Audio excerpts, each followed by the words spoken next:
കുറച്ച് നാൾക്ക് ശേഷമാണ് കേട്ടോ ഞങ്ങളൊരു സ്റ്റേക്കേഷന് പോണത്. അപ്പോൾ ഇത്തവണ ഞങ്ങൾ സ്റ്റേക്കേഷൻ എടുത്തേക്കുന്നത് ഇടുക്കിയിലാണ്. അപ്പം ഞങ്ങൾ രാവിലെ തന്നെ ആലപ്പുഴയിൽ നിന്ന് 5 മണിയായപ്പോൾ ഇറങ്ങി. ഇപ്പോൾ ഞങ്ങൾ പാലാ റൂട്ടിലാണ് പൊയ്ക്കൊണ്ടിരിക്കുന്നത്. പക്ഷേ ഈ പാലാ റൂട്ട് എത്തിയപ്പോൾ തന്നെ നല്ല രീതിയിൽ കോടയും നല്ല മഞ്ഞും നല്ല ഡ്രൈവായിരുന്നു. നല്ല സുഖമായിട്ട് നമുക്ക് പോയിട്ട് വരായിരുന്നു. ഇപ്പോൾ ഞങ്ങൾ പാലാ ബൈപ്പാസാണ്. ഇപ്പം തന്നെ മണി 6 മണി കഴിഞ്ഞു. ഒരു 6:30 ആയപ്പോഴത്തേക്ക് സൺറൈസ് ഒക്കെ കാണാൻ പറ്റി. പിന്നെ പോകുന്ന വഴി തന്നെ ഒരു കുഞ്ഞു ഹോട്ടൽ കണ്ടു. അവിടെ നിന്ന് ഞങ്ങൾ ഫുഡ് കഴിക്കാൻ വേണ്ടി വണ്ടി നിർത്തി. രാവിലെ തന്നെ നല്ല ചൂട് ഇഡ്ഡലിയും ചമ്മന്തിയും അപ്പവും മുട്ടക്കറിയും കഴിച്ചു. പിന്നെ നല്ലൊരു കട്ടനും കൂടെ പിടിച്ച്. ഇവിടെയൊക്കെ അത്യാവശ്യം കുറച്ച് തണുപ്പൊക്കെ ഉണ്ട്. അപ്പോൾ നല്ല ചൂട് കട്ടനൊക്കെ കുടിക്കാൻ നല്ല സുഖം ഉണ്ടായിരുന്നു. കുടയത്തൂർ. സോ ഞങ്ങൾ കുടയത്തൂർ എത്തിയിട്ട് ബ്രേക്ക്ഫാസ്റ്റൊക്കെ കഴിച്ചു. ഇപ്പോൾ സമയം 7:14 ആയിട്ടുണ്ട്. നമുക്ക് നമ്മുടെ റിസോർട്ടിൽ ചെക്ക് ഇൻ ടൈം എന്ന് പറഞ്ഞാൽ 11 മണിയാണ്. ഞങ്ങൾ കുറച്ച് നേരത്തെയാണ്.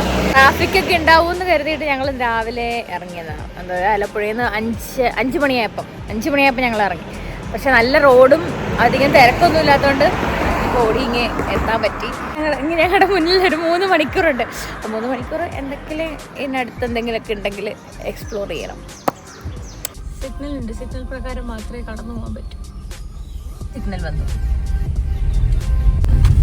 ഈ സംഭവം കൊള്ളാം. അവിടുന്ന് ഒരു വണ്ടി വരുവാണെങ്കിൽ ഇപ്പുറത്ത് നിൽക്കുന്നവർക്ക് അറിയാൻ വേണ്ടിയിട്ടല്ലേ ഈ ഒരു വെച്ചേക്കുന്ന സിഗ്നലിന്റെ സംഭവം. അത് കൊള്ളാം. അയ്യോ എന്ത് രസമല്ലേ.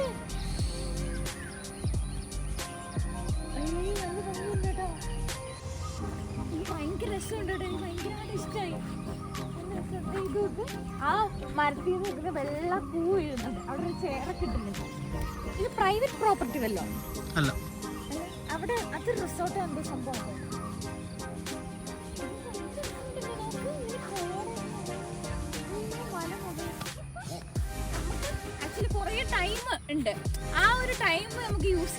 ഞങ്ങൾ ഫുഡ് കഴിച്ച ഹോട്ടലിന്റെ തൊട്ടടുത്ത് തന്നെയാണ് ഈ കുടയത്തൂർ ബ്രിഡ്ജിലോട്ട് പോകുന്നത്. ഇതാണ് കുടയത്തൂർ പാലം. ഈ പാലം ഇറങ്ങി തൊട്ടടുത്ത് തന്നെയാണ് കേട്ടോ ഈ ഒരു സംഭവം വരുന്നത്. അപ്പൊ ഈ വഴി പോകുന്നവരൊക്കെ ഉണ്ടെങ്കിൽ ഇവിടെ വന്ന് രാവിലെയൊക്കെ ആണെങ്കിൽ ടൈം സ്പെൻഡ് ചെയ്യാൻ പറ്റിയ സ്ഥലമാണ്. അപ്പോൾ ഒരു 8 മണിയൊക്കെ ആയപ്പോൾ നമ്മൾ നമ്മുടെ റിസോർട്ടിലെത്തി. ഇതാണ് ഗ്രീൻബർഗ് റിസോർട്ട്. നമ്മുടെ ലാലേട്ടന്റെ 12th മാൻ ഫിലിം കംപ്ലീറ്റ് ആയിട്ട് ഷൂട്ട് ചെയ്ത് ഈ ഒരു റിസോർട്ടിൽ വെച്ചിട്ടാണ്. 11 മണിക്കാണ് ചെക്കിംഗ് ടൈം വരുന്നത്. അപ്പൊ ഞങ്ങൾ നേരത്തെ എത്തിയത് കൊണ്ട് തന്നെ ഇവിടെ ഒരു ട്രക്കിംഗ് പോയിന്റ് ഉണ്ട്. അങ്ങോട്ട് പോവുകയാണ്. കുട്ടപ്പച്ചേട്ടൻ ഇവിടെ വന്നിട്ട് എത്ര നാളായി? 37 വർഷമായി. ആ ചേട്ടനാണ് ഇവിടുത്തെ ഓൾ ഇൻ ഓൾ അല്ലേ? തണുപ്പ് തന്നെ ചൂട് വരാൻ ചൂട് ഇന്നലെ മിനിങ്ങാന്ന് മഴ പെയ്തു. അതുപോലെ മഴയില്ലായിരുന്നു. ഭയങ്കര ചൂടായിരുന്നു.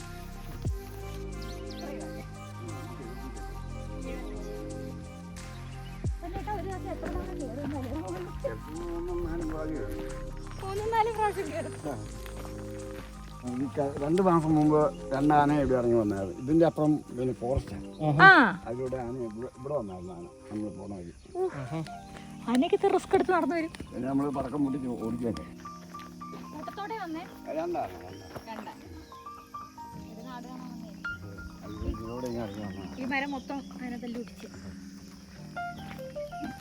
രാവിലെ തന്നെ നമ്മൾ ഇവിടുന്ന് ട്രക്കിങ്ങിന് കൊണ്ടുപോകും. ഇതിന്റെ മുകളിൽ നിന്നുള്ള വ്യൂ പറഞ്ഞറിയിക്കാൻ പറ്റില്ല. മൂലമറ്റം പവർ ഹൗസ് ഉൾപ്പെടെ നമുക്ക് ഇതിന്റെ മുകളിൽ നിന്നാൽ കാണാൻ പറ്റും. മൂലമറ്റം ടൗണാണ് കാണുന്നത്. ഇത് സ്വിച്ച് അടിയിലെ power house. Moolamattom power house. 12th man cinema കണ്ടായിരുന്നു. ആ പെണ്ണെ തള്ളിയിടുന്ന വീഡിയോ ഇവിടെ. ഇവിടെ ഒരു ഓർഗാനിക് ഫാം ഉണ്ട്. അപ്പോൾ ഫാം വിസിറ്റിന് വന്നതാണ് നമ്മൾ. ഇവിടെ കുറച്ച് ആനിമൽസ് ഉണ്ട്. ഈ മുയല്, ഗിനി പിക്സ്, പിന്നെ കുറച്ചധികം ബേർഡ്സ്, അങ്ങനെ കുറേ സംഭവങ്ങളുണ്ട്. ഈ ഒരു റിസോർട്ടിലേക്ക് വേണ്ടിയിട്ടുള്ള മുട്ടയും പാലും മീറ്റും എല്ലാം തന്നെ ഈ ഒരു ഫാമിൽ നിന്നാണ് കേട്ടോ അവരെടുക്കുന്നത്. ഞങ്ങൾ റൂമിലൊക്കെ പോയി ഒന്ന് ഫ്രഷായി ഒന്ന് കിടന്ന് ഉറങ്ങി. കാരണം രാവിലെ 5 മണിയായപ്പോഴത്തേക്ക് വീട്ടിൽ നിന്ന് ഇറങ്ങിയതുകൊണ്ട് തന്നെ ഭയങ്കര ക്ഷീണം ഉണ്ടായിരുന്നു. സോ ഒന്ന് കിടന്ന് ഉറങ്ങി. പിന്നെ വന്നു ഫുഡ് കഴിച്ചു. ഇപ്പോൾ സമയം 2 മണിയായിട്ടുണ്ട്. ഇവിടെ മഴയുടെ എല്ലാ ലക്ഷണമുണ്ട്. ഇവിടെ കോട മൂടിയിട്ടുണ്ട്. ഇപ്പം തന്നെ മഴ പെയ്യും. അപ്പോൾ അതുകൊണ്ട് തന്നെ നമുക്ക് അഡ്വഞ്ചർ ആക്ടിവിറ്റീസിലൊന്നും നമുക്കിപ്പോൾ ഒന്നും ചെയ്യാൻ പറ്റില്ല. കാരണം മഴ ഇങ്ങനെ പെയ്ത് തുടങ്ങുന്നുണ്ട്. ലേക്ക് വ്യൂയോട് ചേർന്നിട്ടുള്ള റൂമാണ് ഇത്. ഭയങ്കര നീറ്റ് ആൻഡ് ക്ലീൻ ആണ്. കുറേ അധികം ഫെസിലിറ്റീസ് ഉണ്ട്. കുഞ്ഞൊരു ഫ്രിഡ്ജും കാര്യങ്ങളും TV എല്ലാം തന്നെ ഈ ഒരു റൂമിൽ വരുന്നുണ്ട്. നല്ല അടിപൊളി ബാത്റൂമാണ്, പിന്നെ ഹെയർ ഡ്രയർ, അങ്ങനെ കുറച്ച് സംഭവങ്ങളൊക്കെയാണ് കേട്ടോ ഈ റൂമിൽ വരുന്നത്. ഫാമിലി ആയിട്ടൊക്കെ വരുവാണെങ്കിൽ നിങ്ങൾക്ക് നല്ല പറ്റിയൊരു ഓപ്ഷൻ ആയിരിക്കും കേട്ടോ ഈ ഒരു റൂം. ഇവിടെ പൂൾ ഫെസിലിറ്റി അവൈലബിൾ ആണ്. രാവിലെ 7 മണി മുതൽ വൈകുന്നേരം 7 മണി വരെ നമുക്ക് പൂൾ യൂസ് ചെയ്യാൻ പറ്റും. ചെറിയ കിഡ്സിന് പറ്റിയിട്ടുള്ള പൂളും ഉണ്ട്. അതുപോലെ തന്നെ ഒരു കിഡ്സ് പ്ലേ ഏരിയ, ഒരു കുഞ്ഞു പാർക്ക് സെറ്റപ്പും വെച്ചിട്ടുണ്ട്. 72 ഏക്കറിൽ പരന്ന് കിടക്കുന്ന ഒരു വലിയ പ്രോപ്പർട്ടിയാണിത്. ഇപ്പോൾ 2 ദിവസം നമുക്ക് കംപ്ലീറ്റ് ആയിട്ട് എൻജോയ് ചെയ്യാൻ പറ്റുന്ന ഒരുപാട് ആക്ടിവിറ്റീസ് ഉണ്ട്. അഡ്വഞ്ചർ ആക്ടിവിറ്റീസ്, വാട്ടർ ആക്ടിവിറ്റീസ് എല്ലാം തന്നെ. അപ്പോൾ മഴയൊക്കെ ഒന്ന് മാറിയപ്പോൾ ഞങ്ങൾ അഡ്വഞ്ചർ ആക്ടിവിറ്റീസ് ചെയ്യാൻ വേണ്ടി പോകണം. അപ്പോൾ സേഫ്റ്റി മെഷേഴ്സ് ആയിട്ടുള്ള സംഭവങ്ങളൊക്കെ ഇട്ടിട്ടാണ് നമ്മളത് തുടങ്ങാൻ പോകുന്നത്.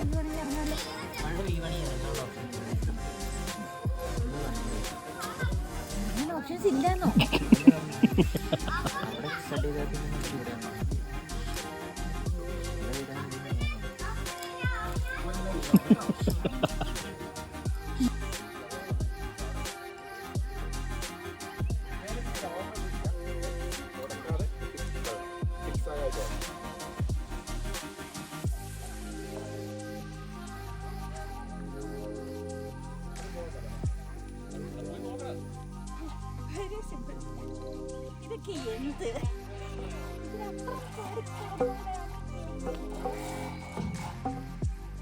നമ്മൾ സക്സസ്ഫുള്ളി 3 ലെവലാണ് ഇത് വരുന്നത്.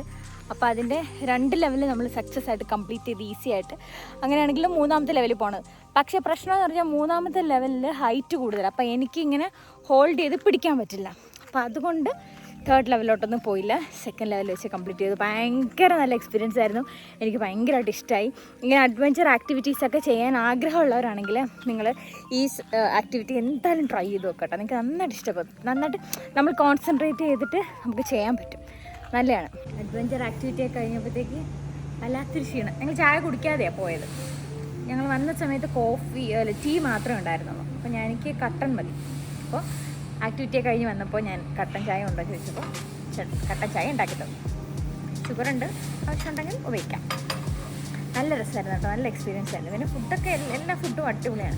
ഉച്ചയ്ക്ക് നല്ല ഭക്ഷണമായിരുന്നു. ഇനി രാത്രിയിൽ എന്തൊക്കെയുള്ളതെന്നുള്ളത് ഞാൻ കാണിച്ചു തരാം. അപ്പോൾ ഡിന്നറൊക്കെ 7 മണിയാകുമ്പോൾ സ്റ്റാർട്ടാവും. എനിക്ക് ഏറ്റവും ഫേവറേറ്റ് ആയിട്ടുള്ള മീനാണ് കേട്ടോ ഈ കൊഴുവ ഫ്രൈ. അപ്പോൾ ഇവിടുന്ന് ചിക്കൻ ഫ്രൈയും കൊഴുവ ഫ്രൈയും ഉണ്ടായിരുന്നു. പിന്നെ കുറേ അധികം ഐറ്റംസ് ഉണ്ടായിരുന്നു. ഗീ റൈസ്, പരിപ്പ് കറി, അങ്ങനെ പറഞ്ഞു തീരത്ത് അത്രയധികം ഐറ്റംസ്. ഫുഡ് ഐറ്റംസ് ഒന്നും ഒരു രക്ഷയില്ല കേട്ടോ. അത്ര അടിപൊളിയായിരുന്നു. എനിക്ക് ഏറ്റവും ഇഷ്ടമായത് വെജിറ്റേറിയൻസിനും നോൺ വെജിറ്റേറിയൻസിനും ഈക്വലായിട്ട് ഇമ്പോർട്ടൻസ് കൊടുത്തിട്ടാണ് ഇവിടെ ഓരോ ബൊഫയിലും ഒരു ഫുഡൊക്കെ അറേഞ്ച് ചെയ്തേക്കുന്നത്. ഓരോ മീൽസിലും ഇഷ്ടം പോലെ സ്പ്രെഡ് ഉണ്ട്. അത് വെജിറ്റേറിയൻസിനാണെങ്കിൽ അങ്ങനെ, നോൺ വെജ് ആണെങ്കിൽ അത്രയധികം ഉണ്ട്. പിന്നെ അതുപോലെ തന്നെ ഡെസേർട്ടും എല്ലാ മെനുവിലും വരുന്നുണ്ട്. അപ്പോൾ ഇന്നത്തേത് ഗുലാബ് ജാമുനും ഫ്രൂട്ട്സ് എല്ലാം കൂടുതലുണ്ട്. അത് കൂടാണ്ട് തന്നെ ഗുലാബ് ജാമുനും ഒരു ചോക്ലേറ്റ് ഫഡ്ജ് പോലത്തെ ഒരു സംഭവമാണ്. എനിക്കത് ഭയങ്കരമായിട്ട് ഇഷ്ടമായിട്ട് 1-2 കഴിച്ചിട്ടുണ്ടായിരുന്നു. ഓവർ സ്വീറ്റ് അല്ല, ഭയങ്കര നല്ല ടേസ്റ്റ് ആയിരുന്നു. അത് കഴിഞ്ഞപ്പോഴത്തേക്കും അവിടെ DJ ഒക്കെ സ്റ്റാർട്ട് ചെയ്ത് ഒരു ക്യാമ്പ് ഫയർ ഒക്കെ ഉണ്ടായിരുന്നു. അപ്പോൾ കുറച്ചൊക്കെ ആൾക്കാരൊക്കെ വന്നിരുന്നു, പാട്ടൊക്കെ ഇട്ട് ഡാൻസ് ഒക്കെ കളിച്ചു. ക്യാമ്പ് ഫയറിലൊക്കെ നിന്നിട്ട് ഞങ്ങളൊരു നൈറ്റ് ഒരു വാക്കും കൂടെ ചെയ്തു. ഈ ഒരു ലൈറ്റൊക്കെ കിടക്കുമ്പോൾ ഇതിനകത്തൂടെ ഇങ്ങനെ നടക്കാൻ നല്ല രസമാണ് കേട്ടോ. ഭയങ്കര പീസ്ഫുള്ളാണ്. യാതൊരുവിധ ശബ്ദങ്ങളോ ഒന്നുമില്ലാണ്ട് ഇങ്ങനെ നടന്നു പോകാൻ നല്ല രസമായിരുന്നു. അത് കഴിഞ്ഞിട്ട് സുഖമായിട്ട് ഞങ്ങൾ കിടന്നുറങ്ങിയിട്ട് പിറ്റേ ദിവസം രാവിലത്തെ കാഴ്ചകളാണ് കേട്ടോ ഇത് വലിയൊരു ഗ്രൗണ്ടാണ്. ക്രിക്കറ്റോ ഫുട്ബോളോ അങ്ങനെ എന്ത് വേണമെങ്കിലും നമുക്ക് ഗെയിംസ് കളിക്കാൻ പറ്റും. ഗ്രൂപ്പ് ഓഫ് ഫ്രണ്ട്സ് ഒക്കെ ആണെങ്കിൽ ഇതൊക്കെ പറ്റും.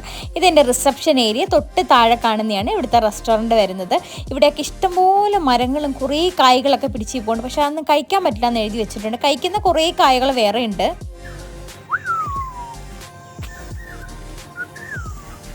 മര്യാദയ്ക്ക് പാടിക്കൊണ്ടിരുന്ന കിളിയെ ഒച്ച വെച്ചിട്ട് അതിനെ നിർത്തിച്ചിട്ട് അതെങ്കിലും അവിടെ സമ്പാദനമിട്ട് പാടിയേനെ.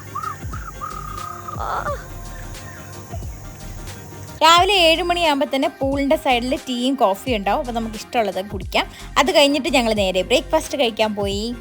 നമുക്ക് ബ്രെഡും ബട്ടറൊന്നും അപ്പം പോകില്ല. നമുക്ക് ഈ സാമ്പാറും ഇഡലിയൊക്കെയാണ് നമുക്ക് പറ്റും. സോഫ്റ്റ് ബട്ടറാണോ? എന്ത് ജാമ? മാംഗോ? കണ്ടിട്ട് മാംഗോ പോലെ തോന്നുന്നു. പക്ഷെ സംഭവം ഭയങ്കര ടേസ്റ്റാണ് കേട്ടോ. ഈ ബ്രെഡും ബട്ടറും നല്ല ടോസ്റ്റഡ് ബ്രെഡിൽ ഒരു ചെറിയൊരു മോം ബ്രെഡാണെങ്കിൽ കുറച്ചുകൂടെ എളുപ്പമുണ്ട് അത് സ്പ്രെഡ് ചെയ്യാൻ അല്ലേ? ബ്രെഡ് സോഫ്റ്റ് ആണല്ലോ, ബ്രെഡ് ഹാർഡായിട്ട് തന്നെ ഇരിക്കണം. കുറച്ച് അക്രമമാണ്. ഓ ഇത് കുറച്ച് ജാസ്തിയാണ്. ആ രണ്ടായിട്ടാണെങ്കിൽ ഓക്കെ.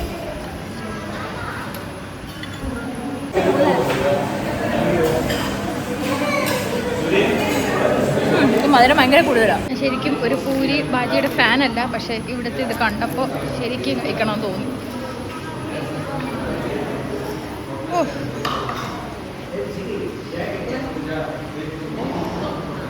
ഗ്രൂപ്പ് ഓഫ് ഫ്രണ്ട്സ് ഒക്കെ ആയിട്ടാണ് വരുന്നതെന്നുണ്ടെങ്കിൽ നിങ്ങൾക്ക് പറ്റിയിട്ടുള്ള ഒരു സ്റ്റേ ആണ് കേട്ടോ ഈ ഒരു ക്ലബ് വില്ല വരുന്നത്.